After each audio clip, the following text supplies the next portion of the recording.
Alors, la médecine anti-âge est une médecine qui est née dans les années 90 aux États-Unis, entre le travail d'un médecin et d'un ingénieur. Donc, elle est basée sur la lutte contre le vieillissement. Qu'on s'entende bien, c'est pas de l'utopie, c'est-à-dire qu'on va vieillir, mais on peut mieux vieillir. Et c'est intéressant parce qu'il comprend mieux, il met sa santé vraiment dans sa vie. En fait, la santé devient un projet de vie. En effet, votre peau étant mieux oxygénée, elle va être vraiment repulpée. Puis alors, du coup, le sang arrive aussi avec ses vitamines, ses minéraux.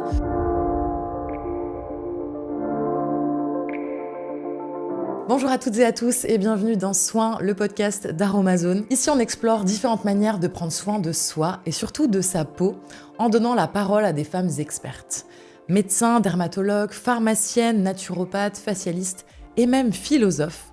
Toutes partagent une vision éclairée et globale du soin. Je suis Marine L'Orphelin, médecin généraliste et autrice du livre En pleine forme, un guide pour prendre soin de votre santé physique et mentale à travers la prévention. Et aujourd'hui, nous allons parler d'un sujet qui nous concerne toutes et tous, le vieillissement de notre peau. S'il est inéluctable, on va essayer de comprendre quels sont les mécanismes qui l'accélèrent, mais aussi comment peut-on finalement le ralentir sans chercher non plus à figer le temps.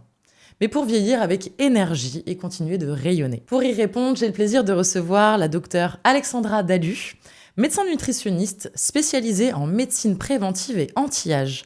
Ancienne médecin urgentiste, auteure de plusieurs ouvrages, elle va nous livrer ses clés pour accompagner notre peau dans le temps.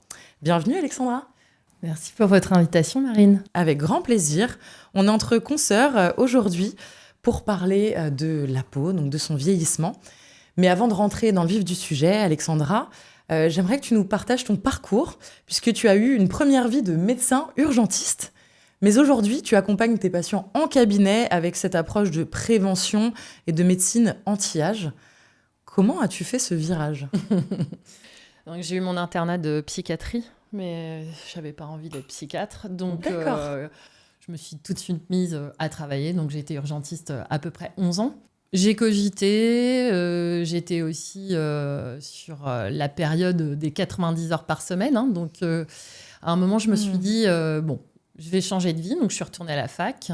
Et c'est 2 ans en plus, la médecine anti-âge. Il y a de l'endocrino, il y a de l'esthétique. D'accord. Voilà. À plein temps ou en parallèle ? Non, j'ai continué urgentiste et j'ai bossé en plus à la fac. Je me suis dit que ça pouvait être intéressant par rapport à tout ce que j'avais vu aux urgences, qu'il y avait peut-être des choses qu'on pouvait éviter de prendre en charge aux urgences. Oui. C'est-à-dire qu'on ne peut pas, il faut rester pragmatique et laisser l'utopie à d'autres. Simplement, je pense que de ce que je vois actuellement, par exemple, quand on doit faire un bilan cardiovasculaire complet, et on s'aide évidemment de confrères, de consoeurs qui sont cardiologues, là, pour le coup, ou voire pneumologues, eh bien, c'est vrai qu'on peut pallier à un événement qui se serait fait autrement, en urgence. Si, par exemple, on découvre qu'il y a des plaques d'athérome parce qu'on a prescrit, au vu d'une prise de sang, on a vu un syndrome métabolique, donc il y a du cholestérol, il y a du gras, il y a un prédiabète, par exemple, pour que les gens comprennent bien, on se dit, tiens, il y a peut-être des plaques d'athérome, donc on va passer chez le cardiologue. Des plaques, des dépôts dans les vaisseaux. C'est ça, et donc il faut rappeler aux gens que c'est en plus assez courant comme examen de faire une échographie des vaisseaux pour voir si c'est bouché. Et en effet, si c'est bouché un petit peu, on va mettre un traitement, et si c'est bouché un peu plus, on va pouvoir traiter avant que le problème cardiologique ne survienne. Donc, c'est aussi tout ça qui m'a fait avoir ce raisonnement. Donc, évidemment, quand on dit médecine de prévention, on est dans la prévention, mais on est aussi curatif, bien entendu. Bien sûr. Il n'y a pas les gens qui arrivent, j'ai rien, je veux rien avoir, c'est pas comme ça que ça se passe, mais bon, c'est le nom que le Conseil de l'Ordre a voulu donner à ce diplôme universitaire. Donc oui, c'est vraiment... tu as eu cette prise de conscience de... Certes, oui, c'est bien de traiter. Tu as été beaucoup dans l'action, oui, bien sûr, dans le traitement aux urgences, et tu as pris conscience que finalement, on peut agir en prévention sur plein de paramètres. Pas mal de choses. Faire en sorte de bien vieillir et d'éviter tout ce dont on a parlé, mais de nombreux accidents notamment cardiovasculaires. Qu'est-ce qui te plaît aujourd'hui dans ta pratique au cabinet, au contact des patients qui viennent qui viennent te voir pour finalement rester en bonne santé le plus longtemps possible. C'est sûr que là, il y a un vrai contact avec les gens. Donc, on peut, encore une fois, faire au mieux pour éviter des gros problèmes. Et puis, s'il y a des gros problèmes, encore une fois, on travaille en réseau. Donc, ça nous permet d'orienter auprès de notre réseau de collaborateurs. Donc ça me plaît, en fait, de faire vraiment cette prévention, de revoir un petit comme un bullet point, comme ça, de façon protocolaire. Est-ce que vous avez fait ça, ça, ça, ça ? Et puis, du coup, le patient se retrouve aussi acteur de sa santé. Il est dans la médecine participative. Et c'est intéressant parce qu'il comprend mieux, il met sa santé vraiment dans sa vie. En fait, la santé devient un projet de vie. Ça rentre dans son emploi du temps. Donc, c'est aussi plus naturel puisque finalement, la maladie et bon, le mot qui peut fâcher, mais la mort aussi, c'est quelque chose qui nous entoure, qu'on a aussi, nous, dans nos familles. Donc, on peut comprendre aussi nos patients par rapport à leurs angoisses. Donc, c'est aussi faire passer des messages, non pas ludiques comme dans un podcast, mais un petit peu concrets pour qu'ils puissent avoir l'énergie d'aller mieux et puis de faire ce qu'il faut. Donc, tout ça, ça me plaît. Et puis pour la peau, finalement, la peau, c'est un organe, comme vous le savez, c'est un organe. Cet organe, il réfléchit un petit peu ce qui se passe à l'intérieur. Donc pour nous, c'est aussi, je regarde ta peau, je sais qui tu es.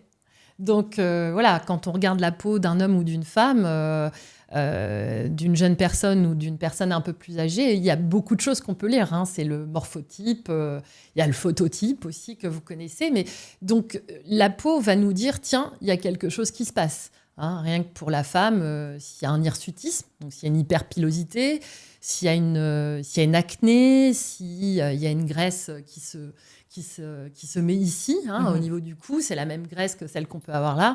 On peut supposer qu'elle a un problème hormonal type syndrome des ovaires polykystiques ou les glandes sur les reins qui fabriquent un petit peu trop les surrénales de cortisol. Donc, ça peut nous amener à aider les gens aussi quand ils viennent consulter. Donc, la peau, c'est vraiment la réflexion de ce qu'il y a à l'intérieur. Ce qui est intéressant, c'est quand on parle de médecine de prévention et de médecine anti-âge, c'est qu'on va finalement vraiment rentrer dans la vie et les habitudes du patient et qu'on va être dans l'accompagnement extrêmement personnalisé. C'est le terme. Et voilà. Et en fait, on va avoir justement cette prise en charge 360 que moi, je trouve hyper intéressante. Merci. Et je te rejoins complètement dans le fait d'amener le patient à devenir acteur de sa santé. Et ça, je pense que c'est un levier très important aujourd'hui pour notre société, pour que la société aille mieux, pour que les gens aillent mieux et prennent soin de leur santé aujourd'hui. Pour qu'on comprenne vraiment bien, comment tu définis simplement la médecine anti-âge pour celles et ceux qui ne la connaissent pas bien? Donc, c'est une médecine qui est née dans les années 90 aux États-Unis, née d'un travail d'un médecin et d'un ingénieur. Et l'idée, c'était en effet, encore une fois, de bannir l'utopie de ne jamais vieillir et mourir, mais de pouvoir avoir des outils pour que le vieillissement se passe mieux. C'est-à-dire, on voit bien que toutes les personnes âgées ne sont pas dans le même état. Complètement. Donc, bien entendu, il y a la génétique qui pèse lourd, qui pèse évidemment lourd, mais on a ce qu'on appelle maintenant l'épigénétique, qui est une science en devenir. Bien entendu, l'INSERM bosse dessus et il y a encore beaucoup à faire, il faut rester humble, mais où tout ce qu'on va faire dans l'environnement de cette génétique va aider. C'est sûr que quelqu'un qui fait du sport, qui a plus de muscles, va avoir une ossature plus solide et un équilibre aussi indispensable pour éviter la chute.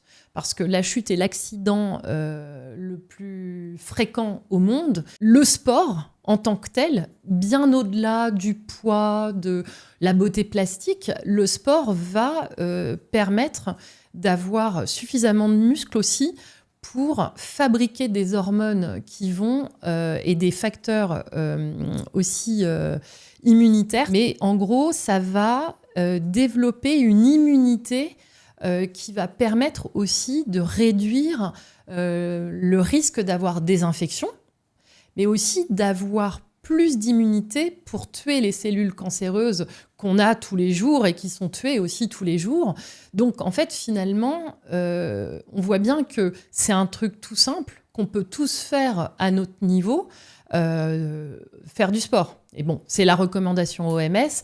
Et quand on travaille en recherche sur le sport, on voit bien que le sport d'endurance, le sport de muscle et le sport d'équilibre sont vraiment 3 choses très différentes. Enfin, 3 pratiques différentes qui vont amener, et complémentaires, tout à fait, et qui vont amener une production de différents facteurs de protéines différentes qui vont agir sur l'organisme.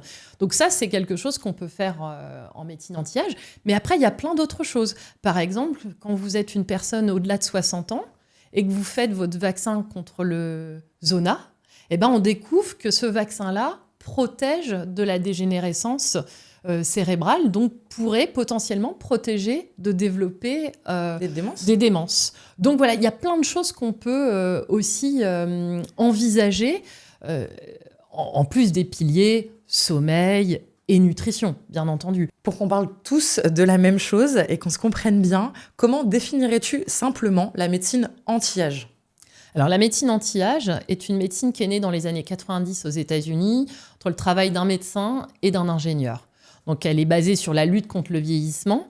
Mais qu'on s'entende bien, c'est pas de l'utopie, c'est-à-dire qu'on va vieillir, mais on peut mieux vieillir. On voit bien, tous à notre niveau, qu'il y a des personnes du même âge qui n'ont pas la même santé globale. Sans parler forcément de la plastique, mais voilà, vous avez des personnes qui ont plein d'infections, il y en a d'autres qui n'en ont pas, il y en a qui font encore du sport, qui tiennent bien debout, qui parlent encore 3 langues, voilà.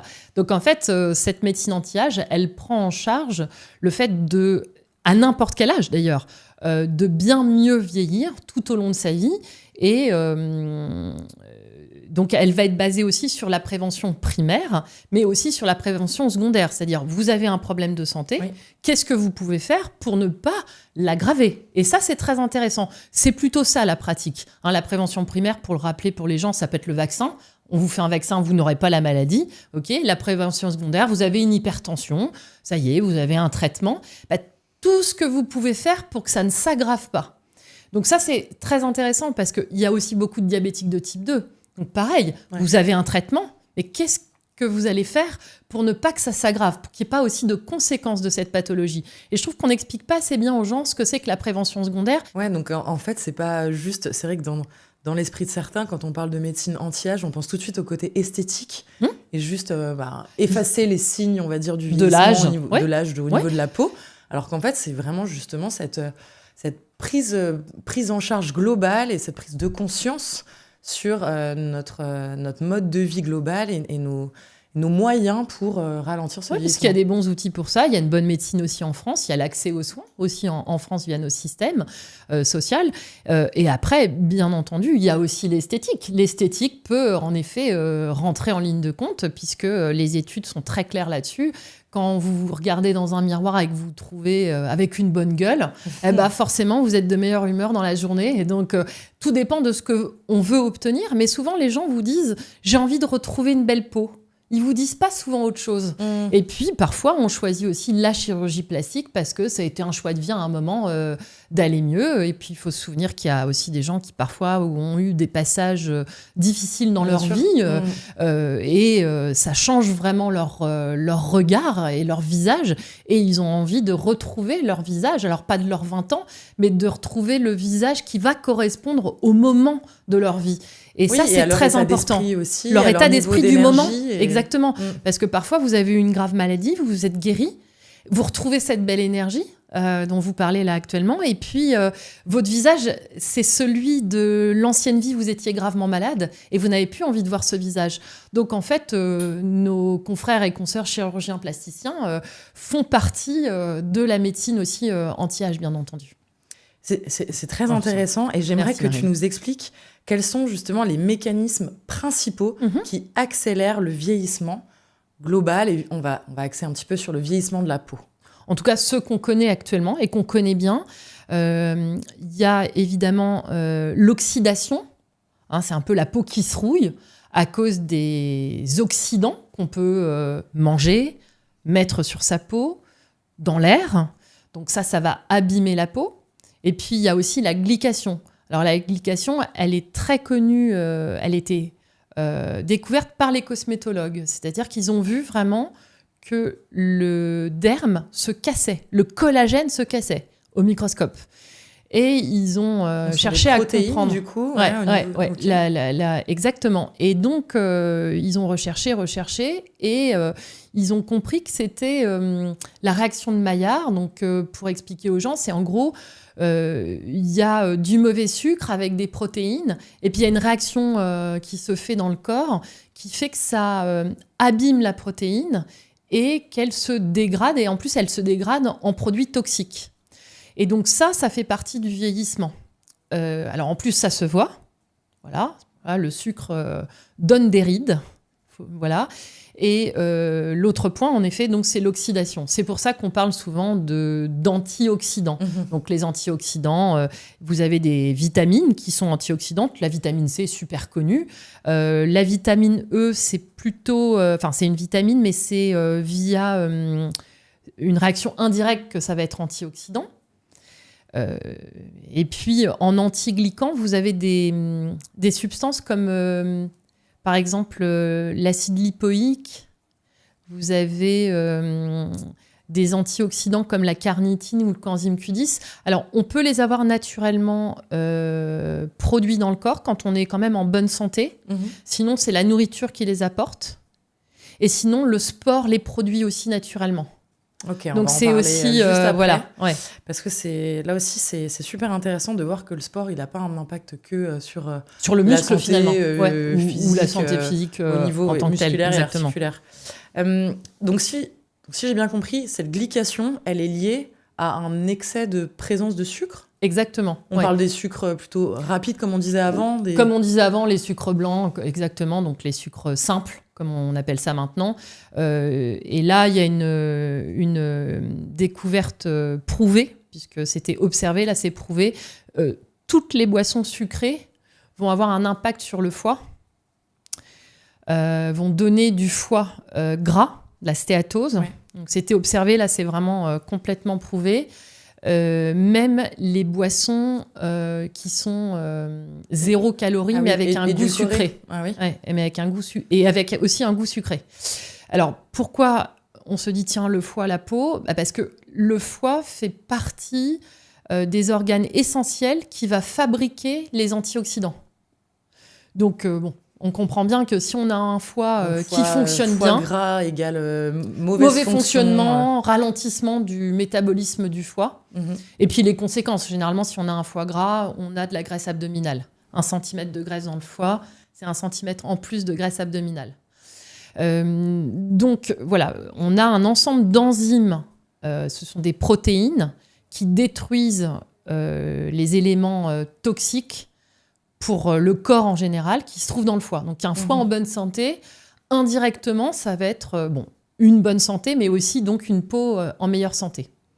Donc oui, les sucres, ils vont pas avoir un impact seulement sur le risque poids de diabète, le surpoids. Exactement, le syndrome métabolique. Finalement, avoir cet impact global de glycation des protéines avec un vieillissement accéléré. Voilà, donc c'est ballot de se dire, tiens, je me complémente par exemple en collagène, pour avoir un bon collagène, et à côté de ça, j'ai du sucre qui va casser ce collagène. On arrête tout de suite les bonbons. C'est mon petit péché mignon, c'est pour ça. Je savais que c'était pas bon, mais alors, là, j'ai un argument supplémentaire. Alors voilà, on a un argument supplémentaire. Après, je trouve que la frustration, c'est pas bon non plus pour la santé. Bien sûr. Mais on peut peut-être rappeler que le sucre, il est à consommer pendant le repas. Comme ça, il sera compris dans le bol alimentaire. Avec les fibres. C'est vrai qu'avec les fibres, et avec le gras aussi pour faire de la micelle. Et donc, du coup, c'est sûr que la glycémie, elle sera un peu moins en pic, mais plutôt en plateau. Et on va se retrouver aussi avec des toxines qui vont être prises dans le bol alimentaire, qui vont être plus vite évacuées. Mais bon, c'est vrai que de temps en temps, c'est mieux pour le sucre, en tout cas ce genre de sucre. Le sucre des fruits, évidemment, c'est pas la même chose, puisque... il y a des antioxydants et des fibres dans le fruit. Voilà, il faut juste se rappeler qu'il faut aussi l'avoir pendant son repas et pas en dehors. Très bien. Donc pour toi, quelles seraient les 3 bonnes habitudes de vie pour ralentir ce vieillissement cutané ? Le sport, c'est sûr. Ouf, je suis sauvée. Je vais continuer. Il y a à déjà manger ça. Quelques bonbons. Le sport, et puis je dirais que le sommeil est une base. autant le sport, c'est à gérer de votre côté, autant le sommeil, c'est médical. C'est-à-dire qu'on dit souvent, si vous dormez mal au bout de 3 mois et que ça passe toujours pas, il faut consulter. C'est vrai que les services de médecine du sommeil, ils sont bien full book, mais il faut quand même prendre votre rendez-vous parce qu'on peut vraiment améliorer ça. On a aussi des nouveaux traitements qui sont très intéressants, qui sont des nouvelles familles de médicaments qui peuvent vraiment déclencher un bon sommeil. Et ça va être une base, puisqu'il faut rappeler aux gens que les hormones qui sont fabriquées quand vous dormez sont les hormones qui vous réparent. Donc, en fait, c'est compliqué d'avoir, en tout cas, si on parle de la peau, une belle peau sans avoir un bon sommeil. C'est vraiment, on va dire, le pilier numéro 1. Quoi. Voilà. Avec le sport, on va dire que c'est un peu à égalité. Mais c'est vrai qu'aussi, on peut rappeler que quand on fait du sport, on dort mieux. Et que quand on dort mieux, on est un peu moins fatigué, donc on peut faire du sport. Donc, je dirais que, voilà, la poule et l'œuf, là, non. Les deux sont en même temps... Et puis, après, bon, peut-être quelque chose d'un peu basique, mais... c'est un petit peu tout ce qui tourne autour de et la dermocosmétique, que ce soit pour l'homme et la femme. C'est sûr qu'un petit peu de soin, un peu de topique, c'est intéressant quand même. Il faut avoir une crème qui va quand même réhydrater, il faut se démaquiller si on se maquille. Il faut penser aussi à la nutrition, c'est-à-dire que voilà... on parlait des antioxydants. Voilà, d'avoir il y a le kiwi qui vient de passer à l'ICAMAN, là, il y a un mois. Pour sa richesse en vitamine C oui, là, l'Union européenne, c'est la première fois que ça se fait pour un aliment. Donc, on peut... Bon, après, si on n'aime pas ça, on peut manger des carottes aussi. Hein, il y a plein d'autres choses. Et à l'inverse, les pires ennemis de la peau qu'on a tendance à sous-estimer ou qu'on ne connaît pas bien. Alors, je ne sais pas si on le sous-estime ou si on ne le connaît pas bien ou si on est un peu dans le déni parce que ça fait partie des drogues licites. Mais le tabac, c'est-à-dire qu'il y a le tabac donc, qui apporte les toxiques, donc, qui oxyde, mais il y a aussi... très puissant oxydant. Voilà, il acidifie tout. Bon, en plus, il y a des risques de cancer poumon, vessie. Mais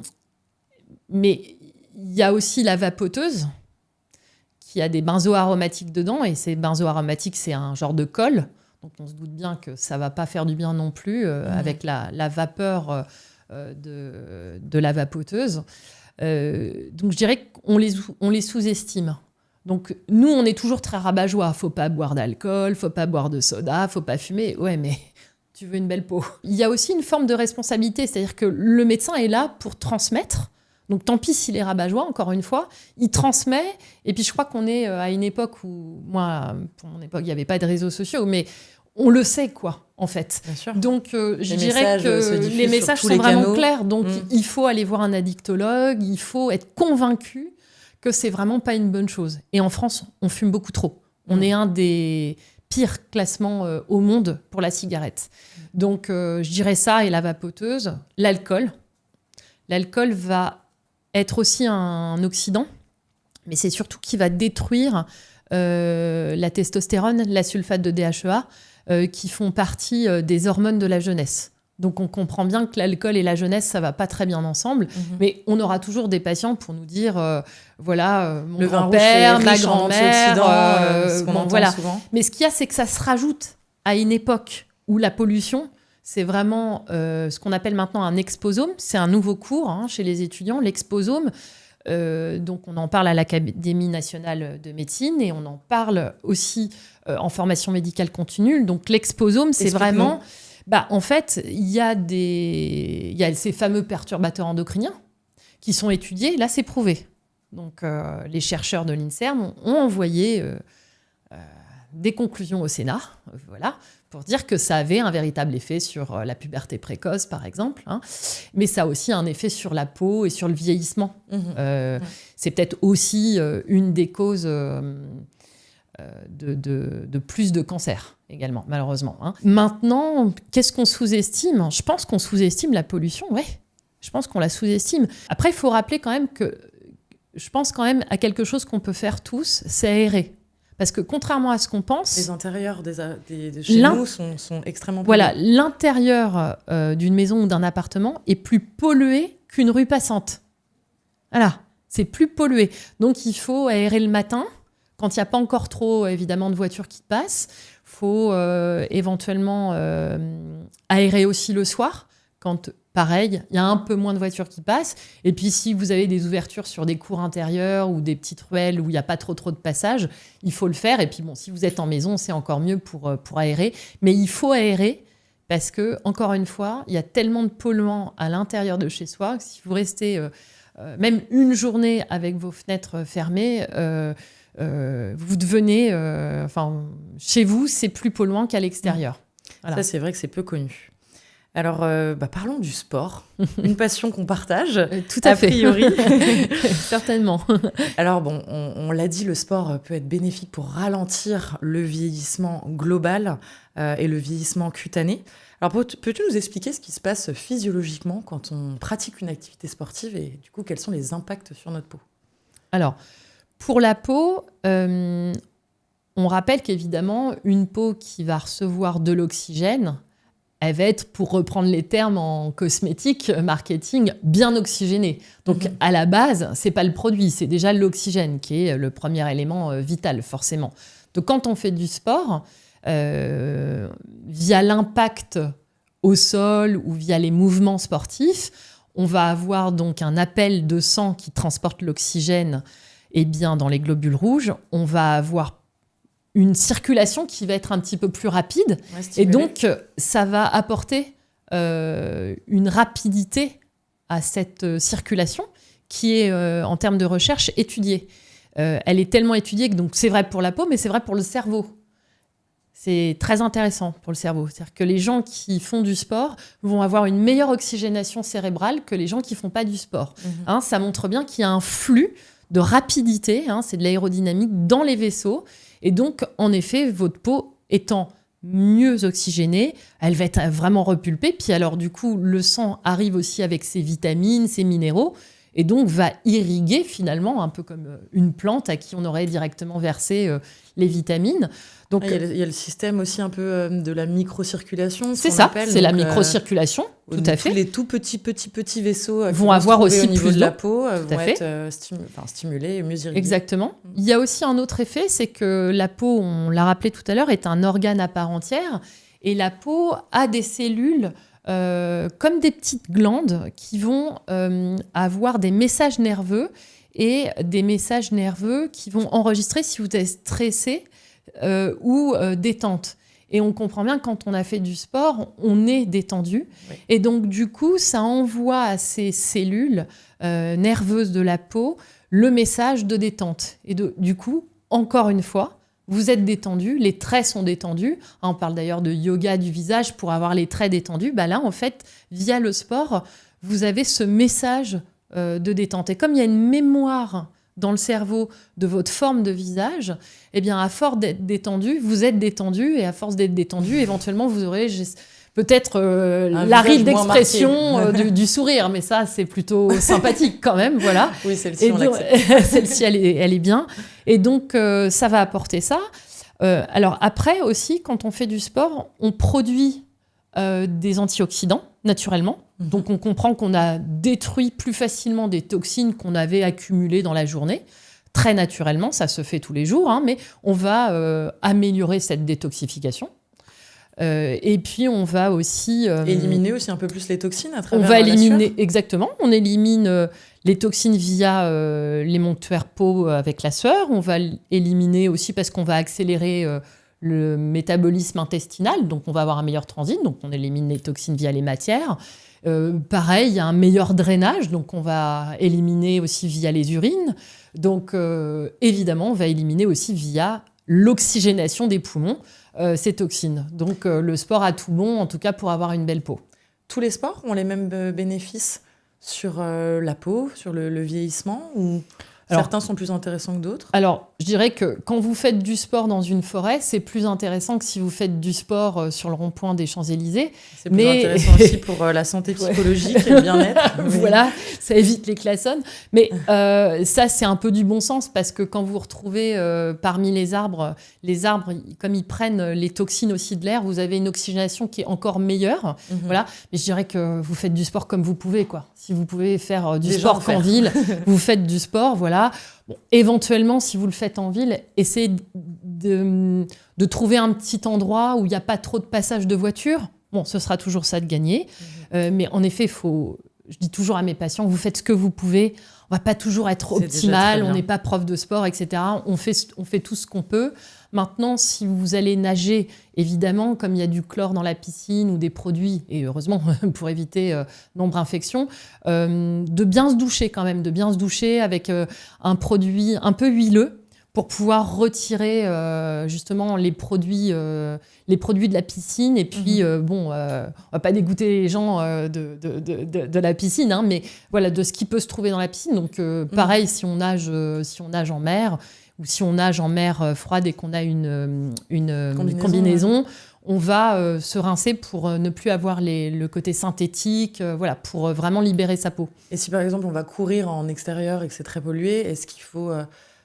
comment on peut protéger notre peau finalement des agressions extérieures type polluant, puisque c'est le sujet. On peut mettre un topique antioxydant, riche en antioxydants, en vitamine C ou en vitamine E, ou une crème qui va avoir aussi de l'acide hyaluronique qui va la réhydrater. Bon, mais de toute façon, le mieux, c'est, une fois que la sudation a stoppé, d'aller se doucher et d'avoir un savon, même un savon de Marseille, pour pouvoir retirer les polluants, parce que le savon de Marseille va les prendre. Hein, ça va créer ce qu'on appelle une micelle, et vraiment, c'est le meilleur moyen de retirer de votre peau les déchets. Bon, on prend l'astuce. Tu l'as mentionné un petit peu, on a parlé déjà des hormones, notamment via la testostérone.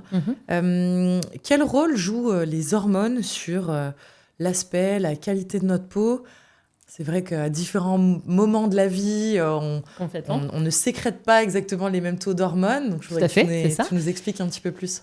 Alors, il y a de la testostérone chez l'homme et chez la femme. Il y en a un peu plus chez l'homme, bien entendu, via son système chromosomique. Et ce qu'il y a, c'est qu'il faut comprendre que les hormones ont un impact direct sur la peau et aussi indirect. Donc, tout à l'heure, j'ai aussi discuté du cortisol avec le stress. Donc, le cortisol, il est indispensable à une vie normale. Hein, quand vous êtes en carence de cortisol, c'est une maladie, on vous en redonne avec une prescription médicale. Donc, j'ai vu qu'il y avait des modes là où on parle trop de cortisol, comme s'il fallait arrêter. Non, le cortisol est indispensable à une bonne immunité. Si vous n'en avez plus, encore une fois, la maladie d'Addison ou des choses comme ça. Donc, il faut arrêter avec ça, parce que là, pour le coup, je trouve que les modes sont assez sympas sur Insta, mais ça, c'est... non.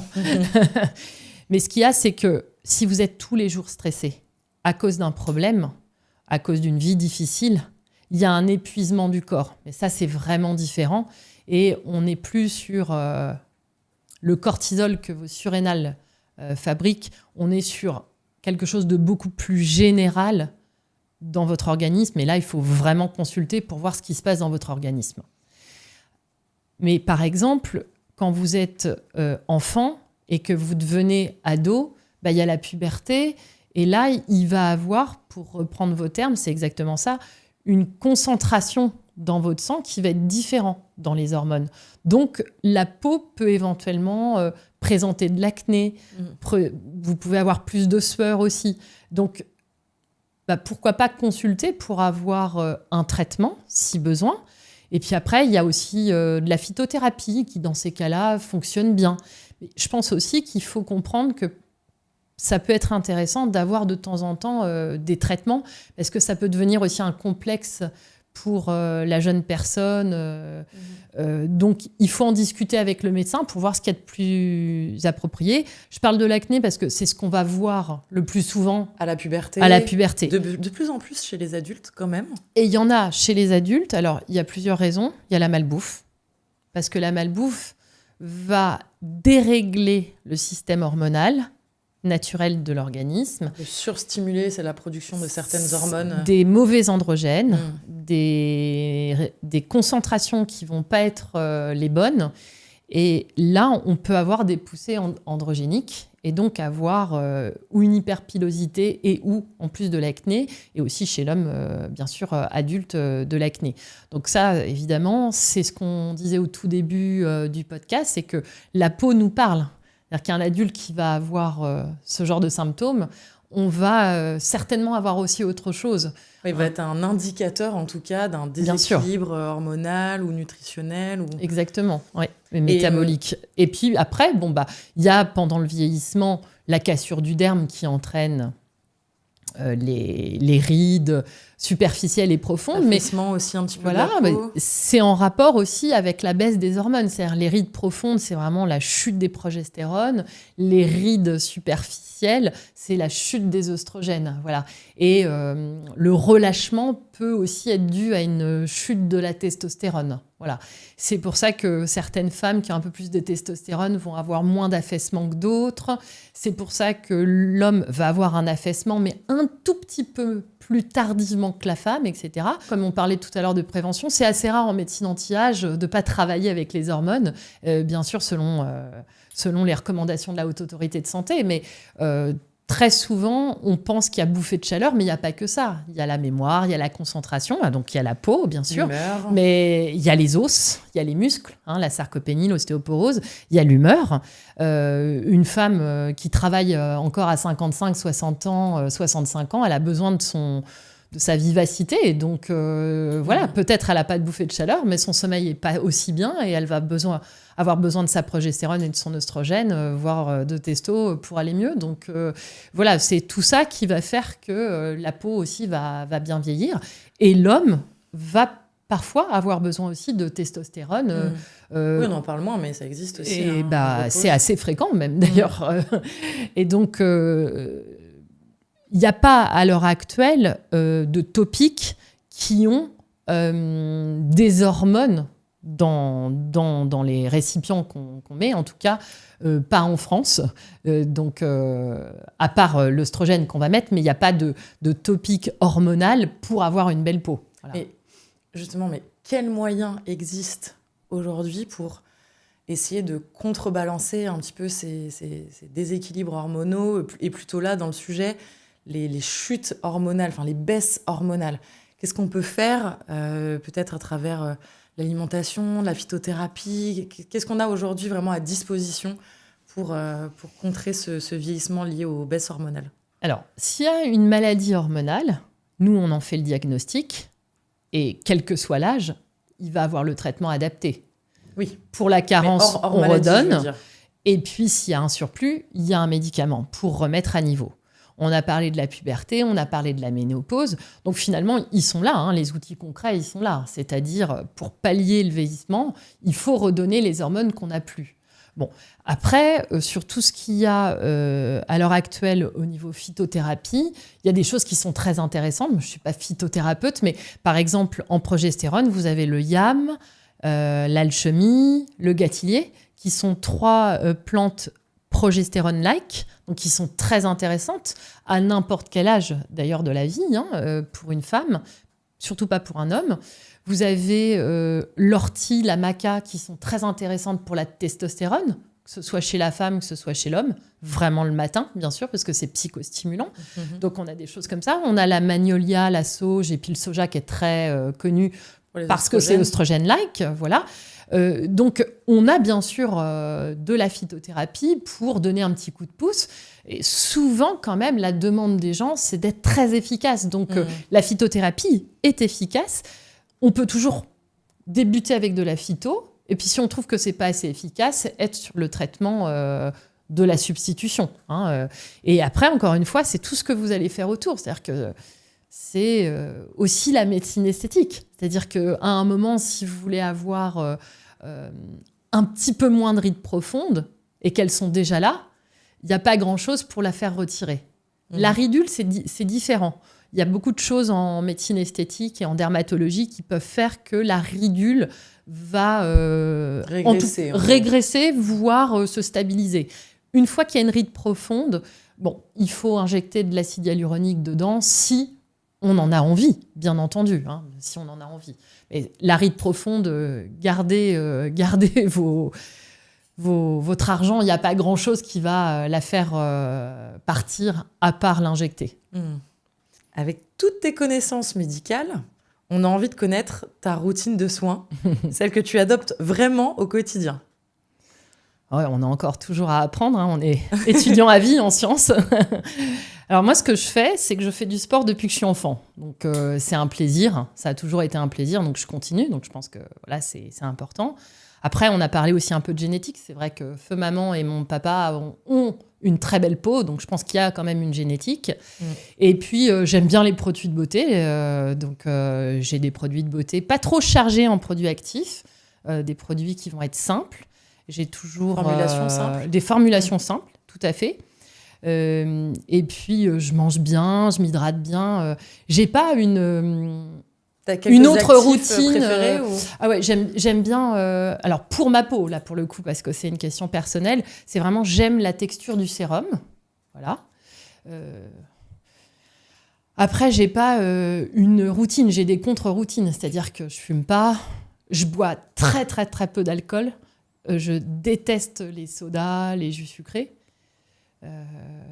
J'aime bien ce qui est bon, donc je fais ce qui est bon très naturellement, je me pose pas de questions. Quand on voit ta peau, ça marche. Ouais. Donc finalement, on va appliquer tous ces conseils. C'est des conseils vraiment très très simples, mais je trouve que en fait, on devrait revenir à plus de simplicité. C'est aussi ça, tout l'intérêt de la vie, c'est de ce qui est simple, agissons en tant que tel, parce qu'il y a tellement de choses qui sont compliquées dans la vie. Voilà, prendre soin de sa peau, s'hydrater, éviter les toxiques, bien manger. Un petit produit simple, se démaquiller. Bon sommeil régulier. Voilà. Et puis, en effet, se rappeler que si on dort pas bien, il faut aller consulter, il y a des traitements.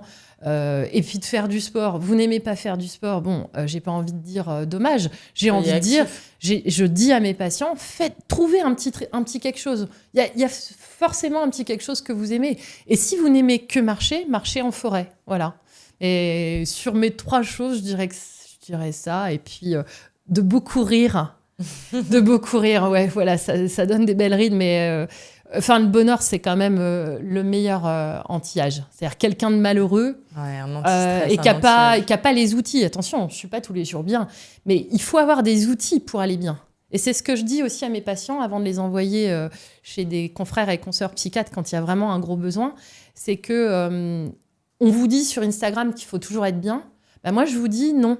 Je vous dis, ayez les bons outils pour que quand ça va pas bien, vous puissiez rester debout. Et en fait, c'est plutôt ce discours que j'aimerais transmettre parce que c'est ma routine. C'est-à-dire que j'ai eu des coups durs dans ma vie et si j'avais pas eu les bons outils, j'aurais pas pu rester joyeuse en fait. J'aurais pas pu rester, comme mes amis me disent que je suis drôle. Mais en fait, si on n'a pas les bons outils, on peut pas s'en sortir. Et je pense que c'est ce discours-là pour les hommes et pour les femmes, d'avoir les bons outils. Et puis de consulter quand ça va pas. Parce qu'on a vraiment beaucoup de chance en France. Moi, j'ai travaillé dans le public quasiment toute ma vie. Et donc, on soigne très bien les gens. C'est peut-être un petit peu moins long au niveau de la durée de la consultation, parce qu'on peut pas se permettre. Mais mes confrères et consoeurs, ils sont quasiment tous dans le public. J'en ai quelques-uns dans le privé, bien entendu. Mais j'honore nos médecins, nos aides-soignants et nos infirmiers, infirmières. Vraiment, on fait un travail extraordinaire et on fait tout ce qu'on peut aussi. Non mais oui, je te rejoins sur le fait que, voilà, moi en tant que médecin généraliste par exemple, je suis très sensible à ce sujet de la prévention, du bien vieillir, d'essayer d'accompagner vraiment les patients vers de meilleures habitudes de vie, on va dire. Et on est capable de le faire en cabinet de médecine générale aussi. Là, ou comme tu dis, dans le public. Puis de motiver les gens, parce que là, on parle de santé mentale chez la personne âgée qui est isolée, parce que c'est une personne âgée. Et peut-être qu'on pourrait dire à nos personnes âgées, si vous êtes veuve, si vos enfants sont loin, essayez d'aller dans des groupes de sport. Parce que le sport aussi, il y a ça dont on ne parle pas. Mais il y a tout ce côté où on peut se retrouver avec d'autres personnes. Et ça, c'est à la base du bien vieillir, parce que si on vieillit avec des gens avec qui on raconte des gossips, des petites choses sympas, forcément, la journée et les semaines passent mieux. Elles sont plus joyeuses. Merci beaucoup, Alexandra. Merci, Ma Marine. dernière question, c'est juste, où peut-on te retrouver, suivre ton travail ou te consulter? Je suis médecin au cabinet, quoi. Au cabinet. Sur le terrain. Voilà. Sur le terrain. Et puis, j'avoue que voilà, mes 3 ouvrages à l'heure actuelle sont des best-sellers. Donc, Ils sont intéressants, je peux dire qu'ils sont intéressants. Eh ben, génial, j'ai hâte d'en lire quelques-uns. Merci beaucoup. Merci infiniment pour ton expertise et tes conseils très précieux. Merci Marine. J'espère que cet épisode vous aura donné envie d'adopter quelques nouvelles habitudes saines pour accompagner votre peau dans le temps. On se retrouve très bientôt pour un nouvel épisode de Soins.